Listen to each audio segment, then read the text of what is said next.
আজ শ্রাবণ মাসের প্রথম দিন।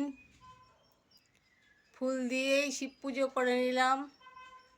বেলপাতা আর আনতে যাইনি, পাড়তে যাইনি গাছ থেকে।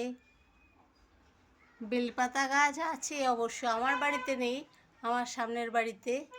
আমি আর যাইনি এই বৃষ্টির মধ্যে।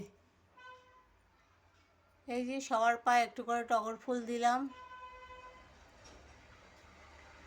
আমি ঠাকুরকে খই মুরকি দিই, মাঝে মাঝে বাতাসা দিই, ফল দিই, মিষ্টি দিই। যেদিন যেটা আমার মন হয় সেদিন দিই। কালকে খই মুরকি কিনে নিয়ে এসে আজকে দিলাম। এই যে চান টান করে সব গুরুদেব, রামকৃষ্ণ, জগন্নাথ, মা লক্ষ্মী সবাইকে খেতে দিলাম। আমি খই মুরকি দিই। আজকে একটু কম আছে, শেষ হয়ে গেছে, আজকে নিয়ে আসতে হবে খই মুরকি ঠাকুরের।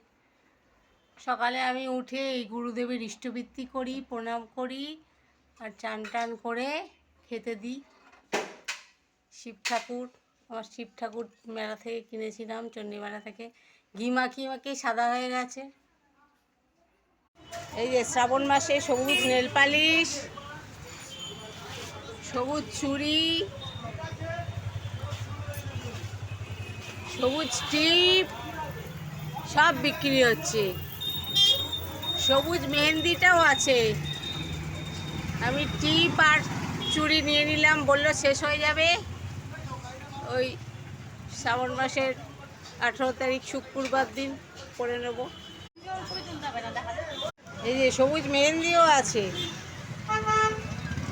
মেহেন্দি আজকে কিনলাম না, কালকে বা পরে কিনবো। মেহেন্দি, নেল পালিশ, চুড়ি, টিপ সব